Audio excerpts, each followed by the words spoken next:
the People's Front for Freedom will not field a presidential candidate in the forthcoming 2026 presidential elections. The party, PFF, has made this decision in the broader interest of building a single, stronger freedom-seeking force that should steer the country throughout this turbulent political period and hold it together after. The continued disappearance and abduction of citizens, including candidates, is turning 2026 elections into a militarized campaign. It is this desire to unite the country against family and military rule that made us sign a cooperation agreement with the Alliance for National Transformation on July 2nd, 2025. The forthcoming elections are designed by M7 and his family to be the worst in our history. Electoral processes have been taken over by the military after overrunning all civic institutions, including the Electoral Commission. Both the judiciary and parliament now exist in name.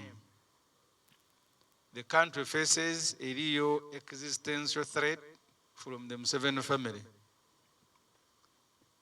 The PFF and ANT have, since the signing of the cooperation agreement, engaged and held at least 2 meetings with the National Unity Platform, aimed at aggregating our efforts and reducing duplicity. The 3 parties have intensely discussed the usually difficult issue of fielding a joint presidential candidate. The ANT believes that a coalition can be built around 2 presidential candidates, Major General Gregory Mugisha Muntu and Honorable Robert Kyagulanyi Ssentamu. That these 2 candidates with different appeal would now be presented to the country as though they are one. The National Unity Platform, on the other hand, strongly believes in a joint presidential candidate who has a wider appeal. Like NUP, the PFF also believes in a joint presidential candidate who should lead the campaign for freedom.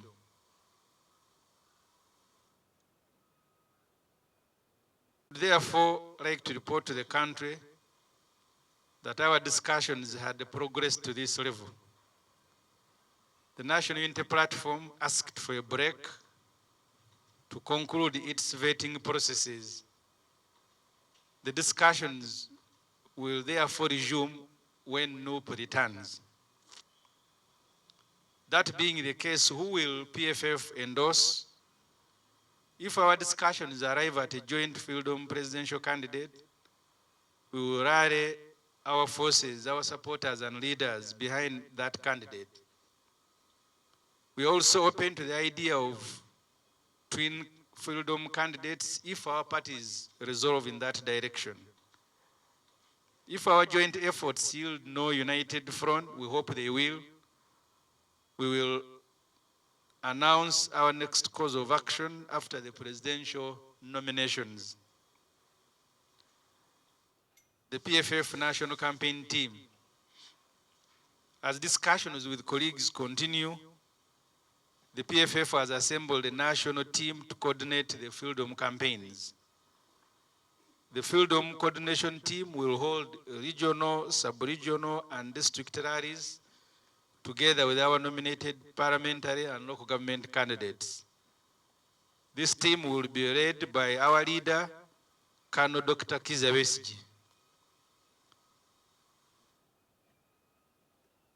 Below are the other members of this team: Honorable Lord Mayor Elias Lukwago, Dr. Lurume Bayiga,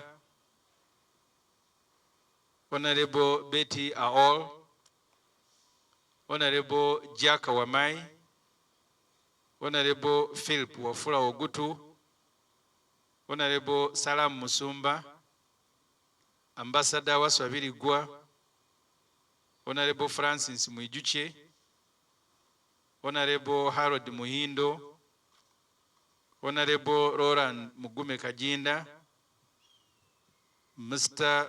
Wycliffe Bakandonda, Dr. Elizabeth Chewalabi, Honorable Dr. Nicholas Kamara, Honorable Ssemujju Ibrahim, Honorable Namanya Naboth,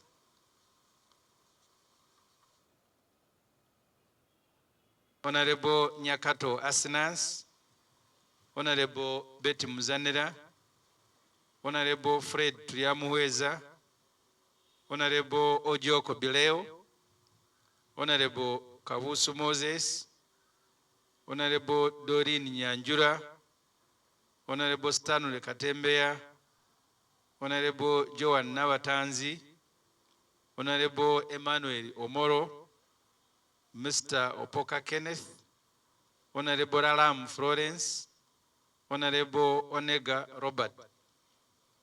The detailed list is available. We'll share it because we have also structured it per region, per sub-region. So we'll share with you the detailed list of our operation and campaign team. Militarization of elections and abductions. As noted earlier, the next elections are already threatening to be the worst in Uganda's recorded history. The military headed by the notorious General Muhoozi Kainerugaba is abducting and disappearing citizens with impunity. Muhoozi's 80-year-old father, who is biologically weakening by the day, has decided to unleash his brutal son on two citizens. There is no credible voters register to speak about. The election calendar is being crafted to suit the biological inadequacies of Mr. M7. Security, which should ordinarily keep law and order, has been instructed to fail opposition campaigns. Mr. M7 wants to serve the country with a controlled campaign in which simple things like processions and rallies are almost banned. The media is under increasing pressure. Museveni has had criminal gangs under the guise of empowering ghetto communities. Our leaders, Dr. Kizza Besigye, Ajobedi Rutare, Sam Mugumya, and a host of other citizens belonging to other parties and those with no political affiliation, remain in detention on politically motivated charges. Sam Mugumya joins, in his case, a list of citizens that have been disappeared by this regime. The regime has emptied the national treasury because it requires lots of money to rent for support. This is what awaits the opposition in the forthcoming elections. This is what awaits the country. We can only surmount it with a united and well-coordinated force.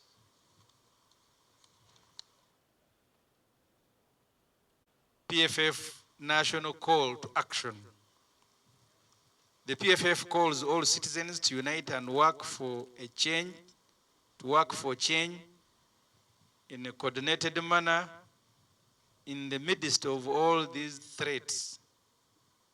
We call upon our supporters and leaders throughout the country to embrace and work with all forces of change.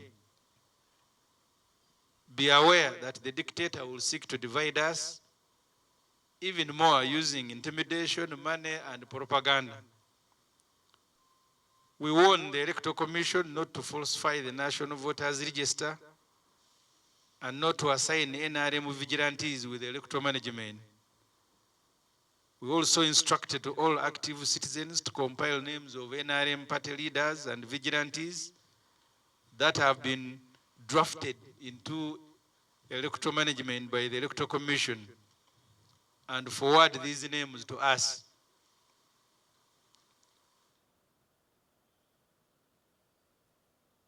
The Electoral Commission still has a chance where they have drafted in NRM vigilantes in election management to expel them and stop them. We will not just stop at exposing them. Finally, all opposition parties should work together to cause the indictment of the perpetrators of enforced disappearances and abductions, especially the top leaders of government and security forces at the International Criminal Court. Freedom for all. All for freedom. That's our statement. If there are questions, we will take them.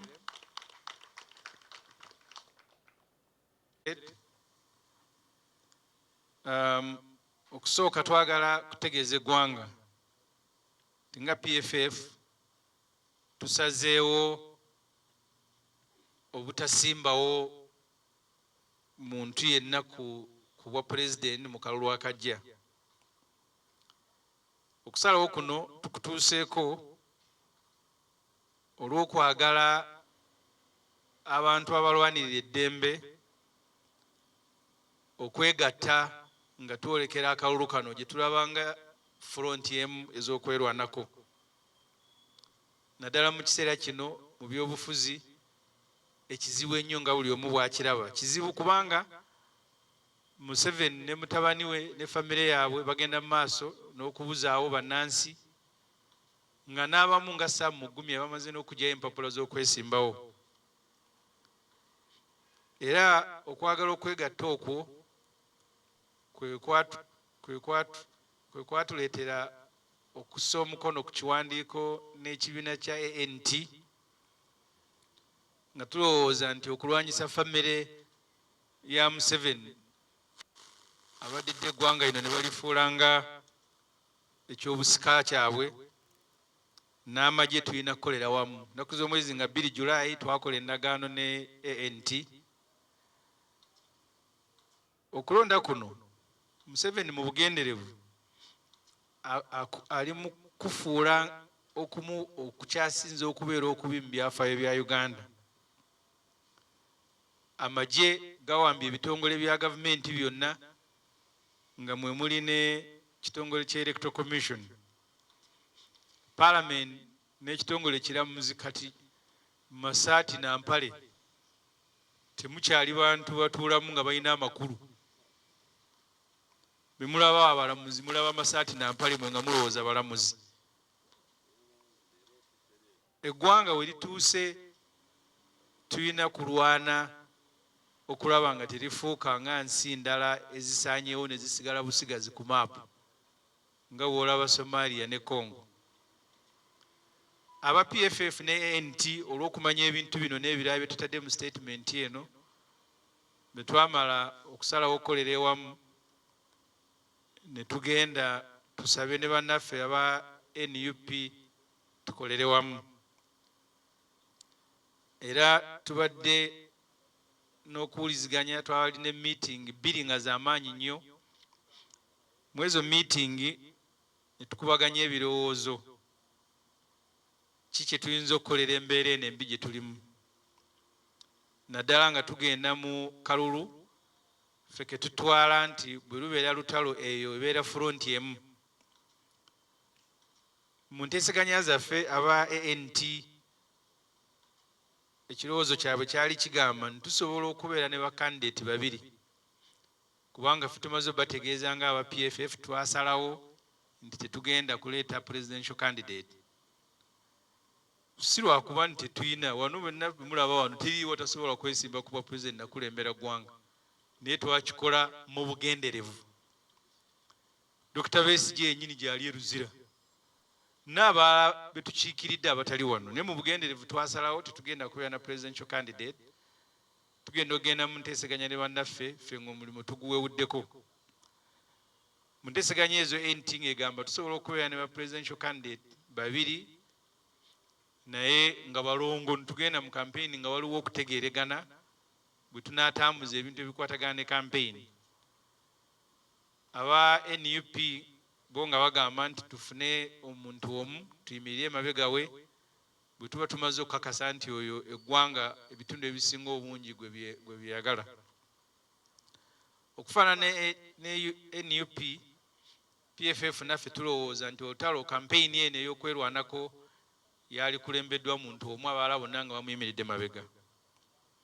Awo enteeseganya zaffe we zaayimirira, aba NUP ne batugamba nti kabasooke bamalirize ebyokusunsulamu bakandideeti baffe bakomewo enteeseganya zigende mu maaso. Tusuubira nti banaaba omulimu ogwo bagumaliriza nga bakomyewo, tujja kuddamu enteeseganya ezo.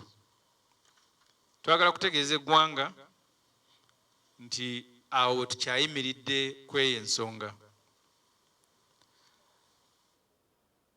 PFF enaawagira ani ku bwa pulezidenti.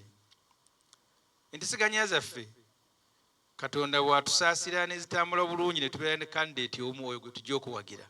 Ffe tetuwagaye tetugenda kubeera na kandideeti. Bwe tukkiriziganya nti tubeere n'abalongo nga beesimbyewo babiri, ffe tuli beetegefu n'abalongo abo kubawagira. Ate enteeseganya zaffe bwe zinaaba tezituwadde ebyo bye tubagambye kubeera ne kandideeti omu oba ababiri, tujja kukomawo wano nga nomination ziwedde, ate tutegeeze eggwanga kye tunazzaako ng'ekibiina.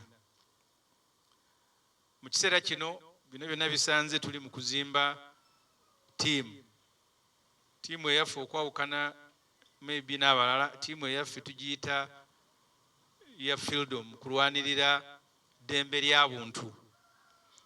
Era mu kampeyini egenda kukola omulimu ogwo ng'ekulembeddwa retired Colonel Dr. Kizza Besigye.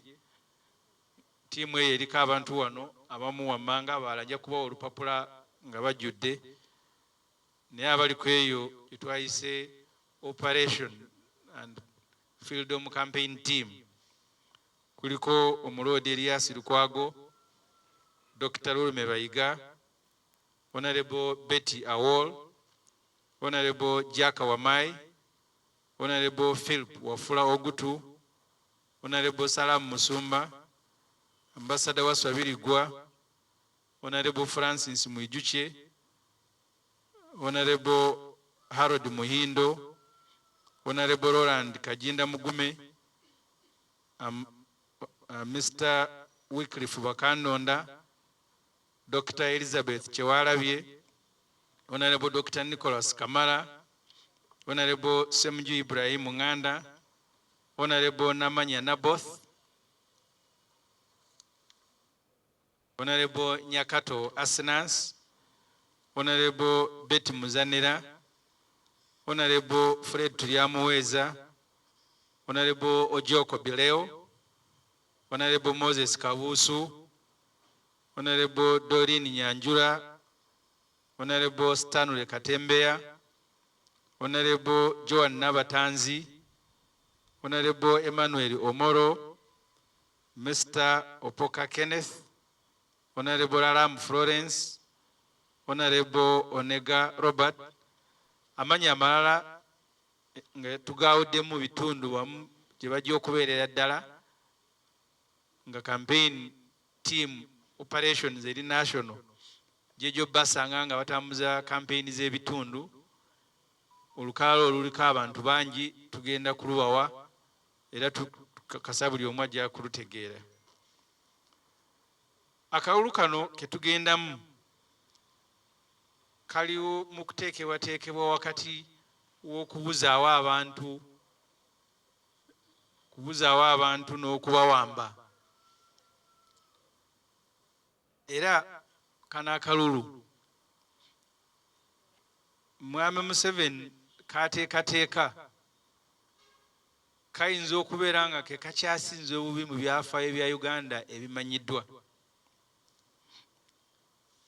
Amagye nga gakulemberwa mutabani wa M7 Muhoozi Kainerugaba kanywa musaayi gali mu kubuzaawo bantu abalala kubateeka kubajwetekako misango egibakuumira mu makomera ng'okuli Dr. Besigye, Ajwa Bed n'abalala.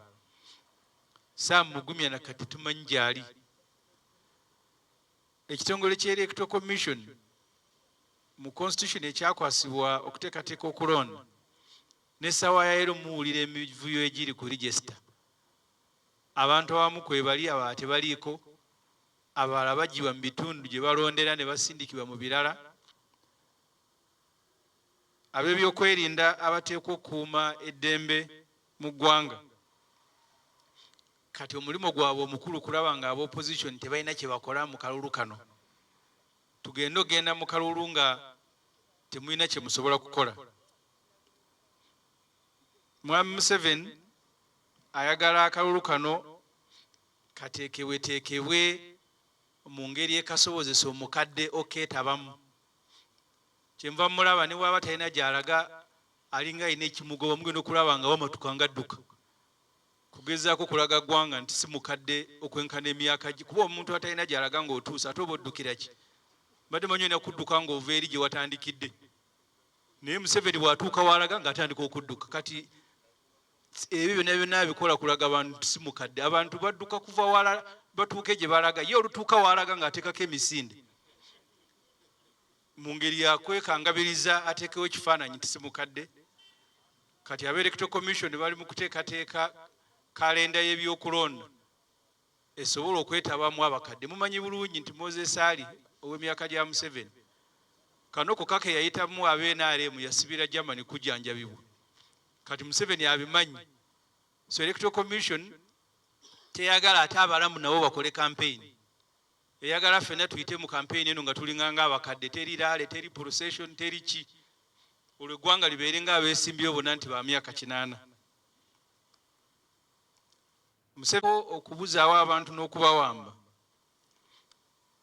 Kati olwo n'ogattako ssente za Uganda zonna. Museveni kati singa tulina obusobozi buli omu n'akebera mu Bank of Uganda ayinza okuba tekyali yadde ennusu. Zonna azisenyeeyo azitwale mu kalulu okugula abalonzi. Ekintu kyakoledde kati omwaka mulamba n'okupangisa abatujju n'okupangisaako obuwagizi. Kati eyo embeera gye tugenderamu mu kalulu kano eyeetaagisa ffenna bannayuganda okukolera awamu, kubanga wakati mu kalulu oba nga kawedde tuyinza okufiirirwamu eggwanga lyaffe. Twetaaga kugatta amaanyi gaffe ffonna wamu tusobole okulwanyisa embeera eno obutasaanyaawo eggwanga lyaffe. Bino bye tukoola bannayuganda bonna okukola. Ekisooka, mwenna gye muli mwegatte, ate mukole mu ngeri ey'okuwuliziganya, si yakuyomba. Ffe abali wano tubadde tukyalya Dr. Besigye Luzira we baamusibidde mu maximum security prison n'abanuupu gye baabatadde. Tetuyinza kubanga bagenda kutugattira mu nnaku, tulina okwegattira ne mu kwerwanako.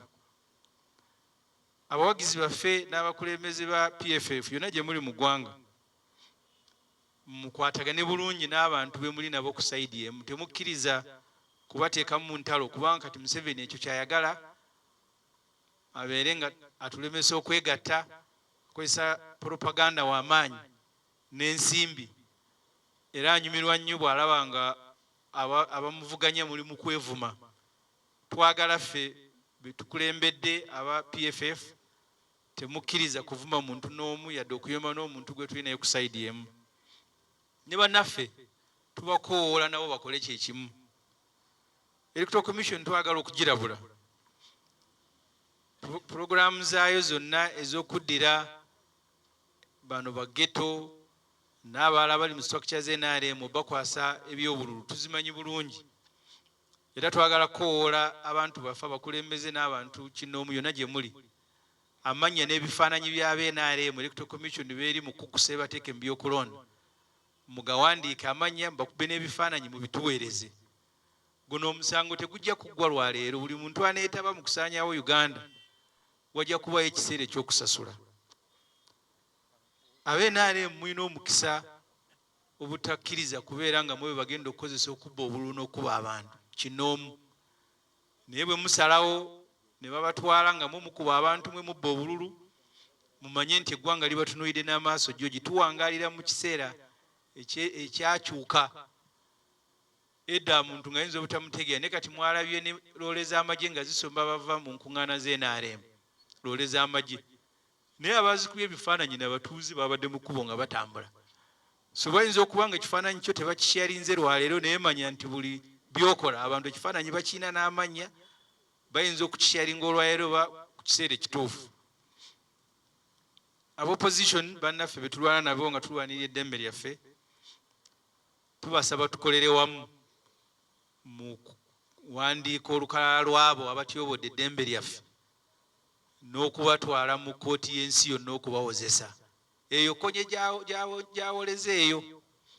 Olunaku lumu lujja kukya nga Muhoozi Kayini Lugaba yeegasse ku konye. Abatyobola eddembe ly'obuntu bawoleze wamu n'abalala. Twagala nnyo okubeebaza ebyo twagadde olwaleero okutegeeza eggwanga. Freedom for all. All for freedom. Mwebale nnyo. Bw'oba waliwo alina ky'abuuza tujja mumuwa omwagaanya. Yes.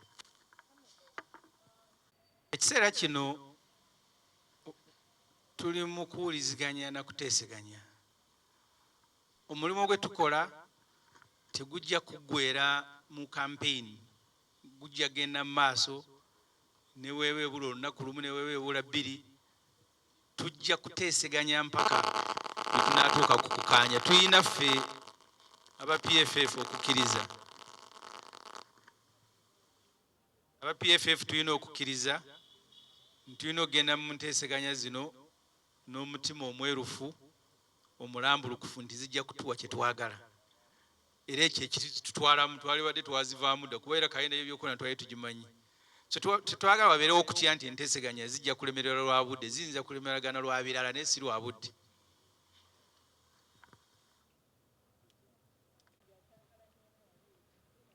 Enteeseganya ze tulimu ne bannaffe tetuziwadde budde era obudde tubulaba nga butambula.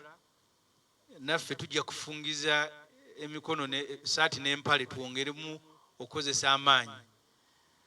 Buli kye tunaaba tutuuseeko tujja kutegeeza eggwanga. I want to affirm our commitment to the discussions and to the building of a united front. We know time may not be on our side, but we want to assure everybody at least of our commitment. We hope these discussions will yield the results, and it doesn't matter whether those results are before or after nominations. So we will try to quicken the process. Let everybody pray for the country. So we hope we've taken the right decision, and for us, we want to commit and assure everybody of our commitment for building a united front. Thank you very much. Yes. Abantu abali mu PFF balina obukulembeze era nga babukkiririzaamu.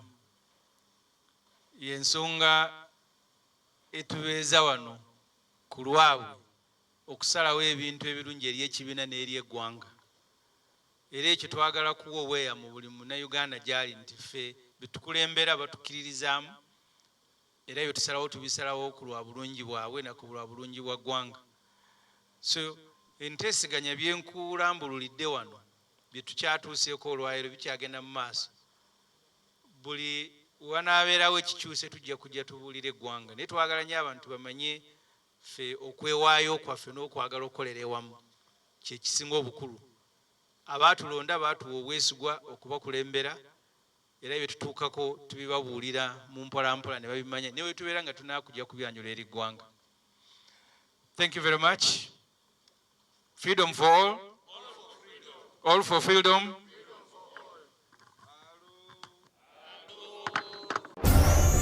Omusumba ye n'asaba n'agamba bagawugule gagende wakumuluma 13 gavumenti yatumukuzanira ku mitwe era mbyagalira ddala pulezidenti wange betwasaba bajje batusabire tebakoze eki tebalabise tugenda kwekalakasa paka eza paka kulya